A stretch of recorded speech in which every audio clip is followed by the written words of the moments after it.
Hello students, video शुरू करने से पहले प्लीज चैनल को लाइक, शेयर और सब्सक्राइब जरूर करें। एक इम्पॉर्टेंट इन्फॉर्मेशन, अगर आपको इस वीडियो के नोट्स चाहिए तो डिस्क्रिप्शन बॉक्स में दिया गया डाउनलोड लिंक चेक करें।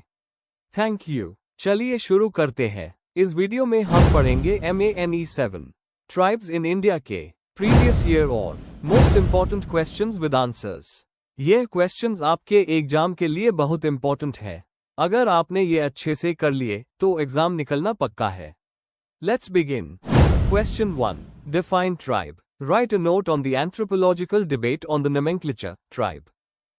Question explanation. इस क्वेश्चन में हमें पहले ट्राइब की डेफिनेशन देनी है और फिर बताना है कि एंथ्रोपोलॉजिस्ट्स ने इस टर्म के यूज और मीनिंग पर क्या डिबेट की है।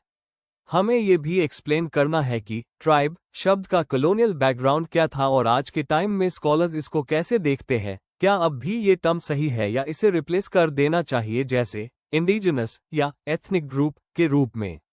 आंसर। इंट्रोडक्शन। ट्राइब एक इम्पॉर्टेंट कॉन्सेप्ट है एंथ्रोपोलॉजी में, जो ऐसे लोगों के ग्रुप को दिखाता है जो एक हाई एरिया में रहते हैं, उनकी लैंग्वेज, कल्चर और इकोनॉमिक सिस्टम कॉमन होता है। लेकिन समय के साथ इस टर्म पर डिबेट बढ़ती गई। कुछ लोग इसे साइंटिफिक मानते हैं, जबकि कुछ इसे कॉलोनियल और पॉलिटिकल टर्म के रूप में देखते हैं। आज के समय में स्कॉलर्स और एक्टिविस्ट्स दोनों इसके अर्थ को नए नजरिए से समझने की कोशिश कर रहे हैं। Main body. 1. Meaning and definition of tribe. Tribe एक ऐसा सोशल ग्रुप होता है जिसमें लोगों का अपना एक नाम, भाषा, कल्चर और सामाजिक व्यवस्था होती है। रैडक्लिफ ब्राउन के हिसाब से ट्राइब कई क्लान्स का ग्रुप होता है जिसमें सबका कल्चर और डायलेक्ट सेम होता है। इंडियन एंथ्रोपोलॉजिकल सर्वे के मुताबिक ट्राइब एक ऐसा समूह है जिसमें लोग अपनी अलग सामाजिक, आर्थिक और सांस्कृतिक पहचान रखते हैं। इनमें kinship relations, traditional economy, hunting, gathering, shifting cultivation और आपस में एकता होती है। एग्जाम्पल, इंडिया के ट्राइब्स जैसे संथाल, भील और गोंड अपनी अलग भाषा, संस्कृति और रीति रिवाजों के लिए जाने जाते हैं। 2. Historical context and colonial influence. British colonial period में ट्राइब शब्द उन समुदायों के लिए उस हुआ जो सिविलाइज्ड सोसाइटी से अलग माने जाते थे। ब्रिटिश ने उन्हें प्रिमिटिव कहकर अलग कैटेगरी में रखा जिससे अन पर कंट्रोल रखना आसान हो। इस वजह से ट्राइब शब्द के साथ नीचापन और पिछड़ेपन का अर्थ जुड़ गया। इस क्लासिफिकेशन ने पॉलिटिकल और एडमिनिस्ट्रेटिव फायदा भी दिया, लेकिन सोशल इनइक्वालिटी बढ़ाई। एग्जाम्पल, ब्रिटिश ने शेड्यूल्ड ट्राइब्स जैसी कैटेगरीज बनाई जिनका असर आज भी इंडियन कॉन्स्टिट्यूशन में दिखाई देता है। 3. Anthropological debates on the nomenclature tribe. Anthropologists के बीच इस बात पर बहुत डिबेट हुई कि ट्राइब साइंटिफिक टर्म है या कॉलोनियल इन्वेंशन। स्ट्रक्चरल फंक्शनलिस्ट्स जैसे रेडक्लिफ ब्राउन और इवास प्रिचर्ड ने ट्राइब्स को एक ऑर्गेनाइज्ड और फंक्शनल सोसाइटी के रूप में स्टडी किया। पोस्ट कॉलोनियल थिंकर्स ने कहा कि ट्राइब एक बायस्ड टर्म है जो कॉलोनियल नजरिए को दिखाता है। Modern anthropologists indigenous people, ethnic groups या आदिवासी जैसे टर्म्स यूज करते हैं क्योंकि ये रिस्पेक्ट और आइडेंटिटी दोनों को रिफ्लेक्ट करते हैं। एग्जाम्पल, इंडिया में आदिवासी शब्द अर्थात मूल निवासी ज्यादा सम्मानजनक माना जाता है और ट्राइबल आइडेंटिटी को पॉजिटिव रूप में दिखाता है। 4. Modern relevance and alternative perspectives. आज के टाइम में कई ट्राइबल समुदाय मॉडर्नाइजेशन और अर्बनाइजेशन के प्रोसेस से बदल रहे हैं। कुछ स्कॉलर्स कहते हैं कि ट्राइब टर्म अब पुरानी हो चुकी है क्योंकि ये बदलते सामाजिक रियलिटीज को नहीं दिखाती। लेकिन कुछ एक्टिविस्ट्स इसे अपनी आइडेंटिटी और कॉन्स्टिट्यूशनल राइट्स के लिए यूज करते हैं। इंडियन कॉन्स्टिट्यूशन में शेड्यूल्ड ट्राइब का टर्म अब भी उस होता है, इसलिए इसका लीगल इंपॉर्टेंस बना हुआ है। एग्जाम्पल, शेड्यूल्ड ट्राइब्स के लिए दिए गए रिजर्वेशंस और प्रोटेक्शन लॉज दिखाते हैं कि ये टर्म अब भी गवर्नेंस में रेलेवेंट है। कंक्लूजन, आज ट्राइब एक एकेडमिक टर्म से ज्यादा एक आइडेंटिटी बन चुका है। पहले जहां ये प्रिमिटिव समझकर उस होता था, अब ये कल्चरल प्राइड और राइट्स का सिंबल बन गया है। डिबेट ये दिखाती है कि लैंग्वेज और टर्मिनोलॉजी सामाजिक सोच को बदल सकती है। इसलिए इस टर्म का यूज हमेशा सेंसिटिविटी और रिस्पेक्ट के साथ करना चाहिए। If you need the notes of this video, there is a download link in the description box. Be sure to check it out. Thank you. Let's see the next question. Question 2. Define indigenous populations. Reflect on the concept and meaning of the term indigenous. Question explanation. इस question में हमें indigenous populations का मतलब बताना है और फिर indigenous शब्द के कॉन्सेप्ट और अर्थ पर विचार करना है। इसमें हमें ये बताना है कि इंडिजिनस लोग कौन होते हैं, उनकी पहचान क्या है और कैसे उनके अधिकारों को अंतर्राष्ट्रीय और राष्ट्रीय स्तर पर माना गया है। आंसर। इंट्रोडक्शन। इंडिजिनस पॉपुलेशंस उन लोगों को कहा जाता है जो किसी क्षेत्र के असली या प्राचीन निवासी होते हैं और जिन लोगों ने अपनी परंपरा, संस्कृति और जीवन शैली को अब तक बना रखा है। इनका संबंध जमीन और प्रकृति से गहरा होता है। यूएन और आईएलओ जैसे संगठनों ने इनके अधिकारों के लिए कई नियम बनाए हैं। एंथ्रोपोलॉजी में इंडिजिनस लोगों का अध्ययन सांस्कृतिक विविधता और सामाजिक न्याय को समझने में मदद करता है। Main body. 1. डेफिनेशन और concept of indigenous populations. United Nations के अनुसार इंडिजिनस लोग वो समुदाय होते हैं जो अपने क्षेत्र में प्राचीन सामाजिक और सांस्कृतिक परंपराओं के साथ जुड़े हुए हैं और अपने आप को अन्य समुदायों से अलग समझते हैं।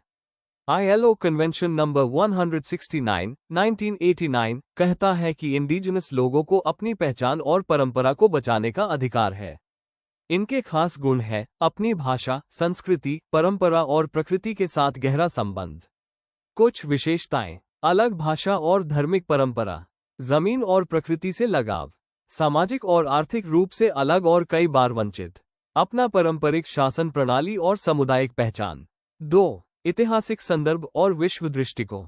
इंडिजिनस लोग दुनिया के सबसे पहले बसने वाले लोग होते हैं जो साम्राज्यवाद और मॉडर्न राष्ट्रों के बनने से पहले से मौजूद थे, जैसे नेटिव अमेरिकन्स अमेरिका, अबोरिजिनल्स ऑस्ट्रेलिया और इन्यूट कनाडा। साम्राज्यवाद के दौरान इन लोगों को उनकी जमीन से हटाया गया और उनका शोषण हुआ।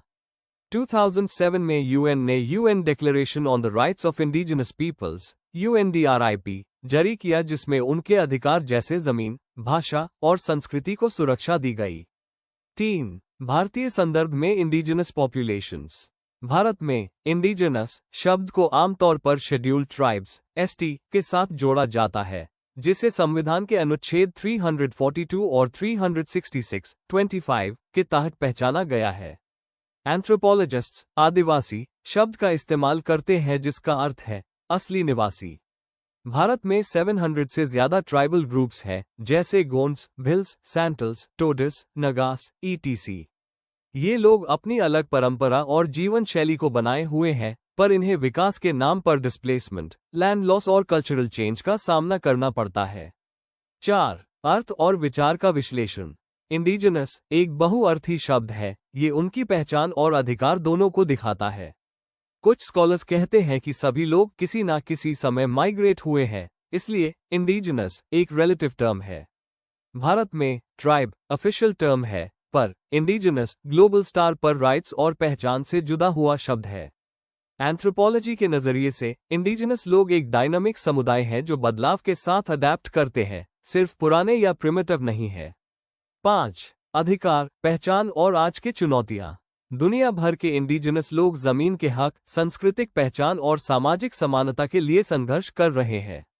भारत में फॉरेस्ट राइट्स एक्ट 2006 जैसे कानून उनके जमीनी और जंगल के अधिकारों को सुरक्षित करते हैं। ग्लोबल लेवल पर एनवायरमेंटल मूवमेंट्स में इंडिजिनस लोगों का योगदान बहुत महत्वपूर्ण है, क्योंकि उनकी सोच प्रकृति के साथ संतुलन बनाए रखती है। उनका जीवन दर्शन, प्रकृति से मेल, सामुदायिक एकता और पुरखों की परंपरा आज के पर्यावरण संकट में भी प्रेरणा देता है। कंक्लूजन। इंडिजिनस लोग मानव सभ्यता की विरासत हैं जो हमें सांस्कृतिक और प्राकृतिक संतुलन का पथ पढ़ाते हैं। उनके अधिकारों का सम्मान सिर्फ न्याय का प्रश्न नहीं, बल्कि मानवता की एक जरूरत है। इंडिजिनस शब्द उनकी ऐतिहासिक जादू और आधुनिक पहचान दोनों का प्रतीक है। उनका संघर्ष और जीवन दृष्टिकोण हमें समावेशी और टिकाऊ विकास की दिशा दिखाता है। If you need the notes of this video, there's a download link in the description box. Be sure to check it out. Thank you. Question 3. What is customary law? Discuss the constitutional and statutory provisions. Question explanation. इस question में हमें customary law का मतलब समझाना है, यानी वो पारंपरिक कानून जो किसी समाज या ट्राइब के लोग अपनी रीत रिवाजों के बेस पर फॉलो करते हैं। फिर हमें बताना है कि भारत के संविधान और कानूनी सिस्टम में इन कस्टम्स को कैसे प्रोटेक्ट और रिकॉग्नाइज किया गया है। आंसर। इंट्रोडक्शन। कस्टमरी लॉ उन लिखे हुए कानूनों को कहते हैं जो समाज के पारंपरिक रीत रिवाजों से बनाए गए हैं और समुदाय के लोग उन्हें अपना कानून मानते हैं। ये कानून जनरेशन से जनरेशन तक ऑरली पास होते हैं और लोगों के सोशल, इकोनॉमिक और फैमिली रिलेशंस को कंट्रोल करते हैं। ट्राइबल एरियाज में ये एक ऑल्टरनेटिव लीगल सिस्टम के जैसे काम करता है। इंडियन कॉन्स्टिट्यूशन ने इन कस्टमरी लॉज को पहचान दी है ताकि ट्राइबल आइडेंटिटी और ऑटोनॉमी बनी रहे। Main body. 1. कस्टमरी लॉ का मतलब और नेचर। डेफिनेशन। कस्टमरी लॉ वो रूल्स होते हैं जो किसी समाज ने अपने कस्टम्स और ट्रेडिशंस के बेस पर अपनाए हैं और जिन्हें सब लोग मानते हैं। फीचर्स। ये अनरिटन और कम्युनिटी बेस्ड होते हैं, टाइम के साथ इवॉल्व होते हैं और बदलते समय के हिसाब से एडजस्ट करते हैं। ये मोरल और सोशल ऑर्डर को मेंटेन करते हैं। फंक्शंस। शादी, विरासत, जमीन के अधिकार और डिस्प्यूट सॉल्व करने में हेल्प करते हैं। समाज में डिसिप्लिन और पीस बनाए रखते हैं। एग्जाम्पल, नागा लोग अपने गांव के काउंसिल के जरिए लैंड डिस्प्यूट सुलझाते हैं और गोंड लॉग मैरिज और प्रॉपर्टी मैटर्स में अपने कस्टम्स फॉलो करते हैं। 2. Constitutional recognition of customary law. भारतीय संविधान में कई आर्टिकल्स हैं जो ट्राइबल और कस्टमरी प्रैक्टिसेस को प्रोटेक्ट करते हैं। आर्टिकल 13(3)(a) कस्टम या यूसेज टैब तक लॉ माना जाएगा जब तक वो फंडामेंटल राइट्स के खिलाफ ना हो। आर्टिकल 19(5) एसटी के इंटरेस्ट को प्रोटेक्ट करने के लिए कुछ रिस्ट्रिक्शंस अलाउ करता है। आर्टिकल 244 5th और 6th शेड्यूल के जरिए ट्राइबल एरियाज का एडमिनिस्ट्रेशन डिफाइन करता है। 5th शेड्यूल सेंट्रल इंडिया के scheduled areas MP, Odisha, Jharkhand के लिए है। 6th शेड्यूल नॉर्थ ईस्ट के ट्राइबल एरियाज को ऑटोनोमस डिस्ट्रिक्ट काउंसिल के जरिए लेजिस्लेटिव पावर देता है। Article 371A and 371G Nagaland और मिजोरम के कस्टमरी लॉज और रिलीजियस प्रैक्टिसेस को पार्लियामेंट के इंटरफेरेंस से प्रोटेक्ट करता है। एग्जाम्पल, नागालैंड में कोई भी नेशनल लॉ तभी अप्लाई होता है जब स्टेट असेंबली उसे अप्रूव करे।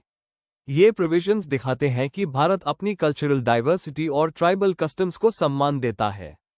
3. स्टैट्यूटरी प्रोविजंस और लीगल फ्रेमवर्क। कस्टमरी लॉ को प्रोटेक्ट करने के लिए कई इंपॉर्टेंट एक्ट्स भी बने हैं। Panchayats extension to scheduled areas act 1996 PESA gram sabha को अधिकार देता है कि वो अपने लोकल कस्टम्स और ट्रेडिशंस के हिसाब से डिसीजन ले। ट्रेडिशनल ट्राइबल इंस्टीट्यूशंस को लीगल अथॉरिटी देता है। एग्जाम्पल, बस्तर, छत्तीसगढ़ में ग्राम सभा अपने कस्टम्स के हिसाब से डिस्प्यूट सॉल्व करती है। Forest rights act 2006 FRA tribal लोगों को उनके ट्रेडिशनल फॉरेस्ट लैंड और रिसोर्सेस पर अधिकार देता है। कस्टमरी लैंड ओनरशिप को लीगली रिकॉग्नाइज करता है।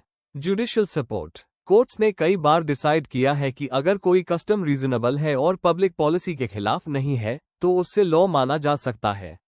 Example, Madhu Kishwar versus state of Bihar 1996 case में सुप्रीम कोर्ट ने ट्राइबल सक्सेशन के कस्टमरी लॉ को एक्सेप्ट किया, लेकिन जेंडर इक्वालिटी पर भी जोर दिया। 4. Present challenges and relevance. Conflict with modern laws. कभी कभी फॉर्मल लॉज और कस्टम्स के बीच कॉन्फ्लिक्ट होता है। मॉडर्नाइजेशन का असर। एजुकेशन और अर्बनाइजेशन के वजह से कस्टम्स कमजोर हो रहे हैं। कोडिफिकेशन की जरूरत। कस्टम्स लिखित नहीं होते, इसलिए उन्हें कोडिफाई करना जरूरी है ताकि क्लैरिटी और कंटिन्यूटी बनी रहे। Balance of tradition and equality. Customs को प्रिजर्व करते हुए इक्वालिटी और जस्टिस का ध्यान रखना चाहिए। Conclusion. Customary law tribal society का एक एसेंशियल पार्ट है जो उनके कल्चर और आइडेंटिटी को जिंदा रखता है। इंडियन कॉन्स्टिट्यूशन और कानून ने इन्हें प्रोटेक्ट करके कल्चरल प्लूरलिज्म को बढ़ावा दिया है। आज के टाइम में जरूरत है कि हम ट्रेडिशन और मॉडर्न लीगल वैल्यूज के बीच एक बैलेंस बनाए रखें ताकि दोनों साथ चल सकें। If you need the notes of this video, there is a download link in the description box. Be sure to check it out. Thank you. Question 4. Write short notes on any two of the following. A. The notified communities. B. The statutory panchayat. C. Socialization and childhood. Question explanation. इस question में हमें दिए गए topics the notified communities, statutory panchayat और socialisation and childhood में से 2 पर short notes लिखने हैं। हमें इनके मीनिंग्स, बैकग्राउंड और इम्पोर्टेंस समझाना है, खास तौर पर इंडियन ट्राइबल और रूरल सोसाइटी के संदर्भ बीएच में। आंसर। इंट्रोडक्शन। भारत में कई ऐसे सामाजिक और राजनीतिक संस्थान हैं जो रूरल और ट्राइबल जीवन का बेस है। इनमें डे नोटिफाइड कम्युनिटीज एक हिस्टोरिकल ग्रुप है, जबकि स्टैट्यूटरी पंचायत लोकल गवर्नेंस का बैकबोन है। वही सोशलाइजेशन और चाइल्डहुड इंसान के व्यक्तित्व को शेप करने वाले सोशल प्रोसेसेस है। इन सब का स्टडी इंडियन सोसाइटी को समझने के लिए बहुत जरूरी है। A. The notified communities meaning and background. The notified communities उन लोगों के लिए उस होता है जो पहले क्रिमिनल ट्राइब्स एक्ट 1871 के तहत क्रिमिनल डिक्लेयर किए गए थे। 1947 के बाद 1952 में एक्ट रिपील हुआ और इन लोगों को द नोटिफाइड कर दिया गया, मतलब अब ये लोग जन्म से क्रिमिनल नहीं माने जाते। Historical context. ब्रिटिश सरकार ने कुछ नोमैडिक और सेमी नोमैडिक ट्राइब्स को उनके प्रोफेशन के बेस पर क्रिमिनल डिक्लेयर कर दिया था। इंडिपेंडेंस के बाद भी हैबिचुअल ऑफेंडर्स एक्ट 1952 आया, लेकिन स्टिग्मा अभी भी बना रहा। Social and economic challenges. DNT लोग आज भी गरीबी, डिस्क्रिमिनेशन और एक्सक्लूजन का सामना करते हैं। इनके पास जमीन, शिक्षा और हेल्थ केयर की कमी है। अलग अलग स्टेट्स में इन्हें कभी एससी, एसटी या ओबीसी कैटेगरी में रखा गया है, पर डेवलपमेंट अभी भी लिमिटेड है।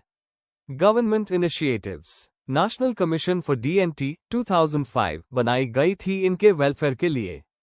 सरकार ने हाउसिंग, एजुकेशन और लाइवलीहुड के स्कीम्स भी स्टार्ट किए। एग्जाम्पल जैसे सांसिस, परधिस, नैट्स और कंजर्स, ये सब डे नोटिफाइड ट्राइब्स के एग्जाम्पल्स हैं। B. The statutory panchayat meaning and concept. Statutory panchayat का मतलब है पंचायती राज इंस्टीट्यूशंस (PRI) जो 73rd अमेंडमेंट एक्ट 1992 के तहत कानूनी रूप से बनाए गए। इसका मेन एम है लोकल सेल्फ गवर्नमेंट को प्रमोट करना। Structure and levels. ये सिस्टम 3 टियर स्ट्रक्चर में काम करता है। ग्राम panchayat village level, panchayat samiti block level, Zila Parishad district level. Functions. Development programs implement करना, सैनिटेशन, पानी और एजुकेशन सर्विसेज देना और हेल्थ फैसिलिटीज मेंटेन करना। ट्राइबल एरियाज में ये लोगों को डिसीजन मेकिंग में शामिल करता है। Significance. Panchayat system grassroot democracy का सबसे बड़ा एग्जाम्पल है। विमेन, एससी और एसटी के लिए रिजर्वेशन के थ्रू पार्टिसिपेशन एंश्योर किया गया है। एग्जाम्पल मध्य प्रदेश और ओडिशा के ट्राइबल एरियाज में पंचायत सिस्टम पेजर एक्ट 1996 के अंडर काम करता है। C. Socialisation and childhood meaning and concept. Socialisation एक ऐसा प्रोसेस है जिसमें इंसान सोसाइटी के नॉर्म्स, वैल्यूज और ट्रेडिशन सीखता है। चाइल्डहुड इस प्रोसेस का सबसे इंपॉर्टेंट स्टेज है जहां बच्चे अपनी आइडेंटिटी और बिहेवियर डेवलप करते हैं। Agencies of socialisation. फैमिली सबसे पहला इंस्टीट्यूशन जो बच्चे को संस्कार देता है। स्कूल डिसिप्लिन और एजुकेशन सिखाता है। पीयर ग्रुप बिहेवियर और सोशल रोल पर असर करता है। मीडिया और रिलीजन वैल्यूज और सोच को शेप करते हैं। Socialization among tribals. Tribal areas में बच्चे डेली काम, कहानी और रिचुअल्स के जरिए सीखते हैं। यहाँ फॉर्मल स्कूलिंग कम होती है, लेकिन एल्डर्स का रोल ज्यादा होता है। इंपॉर्टेंस। सोशलाइजेशन कल्चर को कंटिन्यू रखता है और इंडिविजुअल्स को कम्युनिटी लाइफ के लिए तैयार करता है। इससे कल्चरल आइडेंटिटी और सोशल हार्मनी बनी रहती है। Conclusion. The notified communities, statutory panchayat और सोशलाइजेशन जैसे कॉन्सेप्ट्स इंडियन सोसाइटी की डाइवर्सिटी और इवोल्यूशन को दिखाते हैं। पहला हिस्ट्री का दर्द दिखाता है, दूसरा डेमोक्रेसी का स्ट्रेंथ और तीसरा ह्यूमन डेवलपमेंट का प्रोसेस। इन सब से समाज के स्ट्रक्चर और डायनामिक्स को समझा जा सकता है। If you need the notes of this video, there's a download link in the description box. Be sure to check it out. Thank you. Let's see the next question. Question 4. Discuss the lives of the Bhotiyas with reference to their economic profile. Question explanation. इस question में हमें Bhotia tribe के जीवन के बारे में लिखना है, खासकर उनके आर्थिक जीवन पर फोकस करते हुए। हमें बताना है कि उनके ट्रेडिशनल और मॉडर्न ऑक्यूपेशंस क्या है, उनका इनकम कैसे होता है और समय के साथ उनकी इकोनॉमी में क्या बदलाव आए हैं। आंसर। इंट्रोडक्शन। भोटिया लोग मेनली उत्तराखंड, हिमाचल प्रदेश और नेपाल तिब्बत के पहाड़ी इलाकों में रहते हैं। ये लोग पारंपरिक रूप से हिमालयन ट्रेड और पशुपालन में जुड़े हुए थे। उनका जीवन और अर्थव्यवस्था पहाड़ों के पर्यावरण और तिब्बत के साथ व्यापार से बहुत प्रभावित रही है। लेकिन 1962 के इंडो चीन युद्ध के बाद उनके व्यापारिक रास्ते बैंड हो गए, जिससे उनकी पुरानी आर्थिक व्यवस्था में बहुत बदलाव आया। ए फ्लैट हम उनके इकोनॉमिक प्रोफाइल को डिटेल में समझते हैं। Main body. 1. भौगोलिक और सांस्कृतिक संदर्भ। भूटिया लोग उत्तराखंड के पिथौरागढ़, चमोली और उत्तरकाशी जिले में बसते हैं। ये मंगोलॉइड जाति के हैं और हिंदू बुद्धिस्ट संस्कृति का मेल उनकी पहचान है। ये लोग हाई एल्टीट्यूड में रहते हैं और मौसम के हिसाब से अपना घर बदलते हैं, जिसे ट्रांसहुमांस कहा जाता है। इस पर्यावरण ने उनके जीवन और आर्थिक क्रियाओं को बहुत प्रभावित किया है। 2. पारंपरिक आर्थिक गतिविधियां। ए. Trans Himalayan trade. 1962 से पहले तिब्बत के साथ व्यापार भूटिया अर्थव्यवस्था का मूल आधार था। ये लोग अनाज, कपड़ा, मसाले और गुड़ ले जाते थे और बदले में नमक, वूल और बोरैक्स लाते थे। लिपुलेख पास और नीति पास जैसे रास्ते उनके मुख्य ट्रेड रूट थे। इस व्यापार से उनका सामाजिक और सांस्कृतिक विकास भी होता था। बी. पशुपालन और एनिमल हस्बेंड्री। ये लोग भेड़ें, बकरियां, यैक्स और गाय पालते हैं। इन पशुओं से वूल मिलती है जिससे कंबल और कपड़े बनते हैं। हर साल ये लोग मौसम के हिसाब से अपने पशुओं को ऊपर के चरागाहों और नीचे के इलाकों में ले जाते हैं। 3. कृषि और संबंधित कार्य। कृषि उनका दूसरा मुख्य आर्थिक काम है। पहाड़ी इलाके होने के कारण ये टेरेस फार्मिंग करते हैं। इनके मुख्य क्रॉप्स हैं बार्ले, पोटैटो और बकव्हीट। ये लोग ऑर्गेनिक मेथड्स और पशु खाद का यूज करते हैं। सरकार ने हॉर्टिकल्चर को बढ़ावा दिया है, जैसे एप्पल और एप्रिकॉट फार्मिंग, जिससे उनकी इनकम बढ़ी है। 4. आर्थिक परिवर्तन और नए बदलाव। ए. ट्रेडिशनल ट्रेड का गिरना। 1962 के युद्ध के बाद इंडो तिब्बत बॉर्डर बैंड होने से उनका मुख्य व्यापार बैंड हो गया। कई भूटिया लोग नीचे के इलाकों में बिजनेस, एजुकेशन और नौकरी के लिए चल गए। बी. नए रोजगार और सरकारी योजनाएं। अब ये लोग टूरिज्म, वुलन हैंडीक्राफ्ट्स और ट्रांसपोर्ट सर्विसेज में काम करते हैं। शेड्यूल्ड ट्राइब वेलफेयर स्कीम्स और बॉर्डर एरिया डेवलपमेंट प्रोग्राम ने इनकी आर्थिक स्थिति सुधारी है। सी. महिलाओं का योगदान। भूटिया महिलाएं वीविंग, निटिंग और मार्केट में सक्रिय है। उनके हाथ के बने कपड़े जैसे थुल्म और पट्टू एब हैंडीक्राफ्ट बाजार में काफी मशहूर है। 5. चुनौतियां और समस्याएं। पहाड़ी भौगोलिक स्थिति और कठोर मौसम बड़ी चुनौती है। रोजगार के अवसर कम है और युवा पीढ़ी शहरों की तरफ जा रही है। इससे उनके पारंपरिक काम और संस्कृति पर असर पड़ रहा है। इंफ्रास्ट्रक्चर की कमी और मार्केट एक्सेस की दिक्कत भी उनकी अर्थव्यवस्था को प्रभावित करती है। कंक्लूजन। भूटिया लोगों की इकोनॉमी एक सफर है पारंपरिक ट्रेडर्स से मॉडर्न कम्युनिटीज तक। उन्होंने अपनी पुरानी आर्थिक गतिविधियों से निकल कर कृषि, हैंडीक्राफ्ट और टूरिज्म में अपना नया रास्ता बनाया है। अगर सही योजनाएं और सस्टेनेबल विकास की पॉलिसीज मिलती रहे, तो ये अपनी संस्कृति बचते हुए आर्थिक रूप से मजबूत बन सकते हैं। Before we end, please like, share and subscribe the channel for more such study materials and one important information अगर आपको नोट्स चाहिए, तो डिस्क्रिप्शन बॉक्स में डाउनलोड लिंक दिया हुआ है। जरूर चेक करें। Thank you.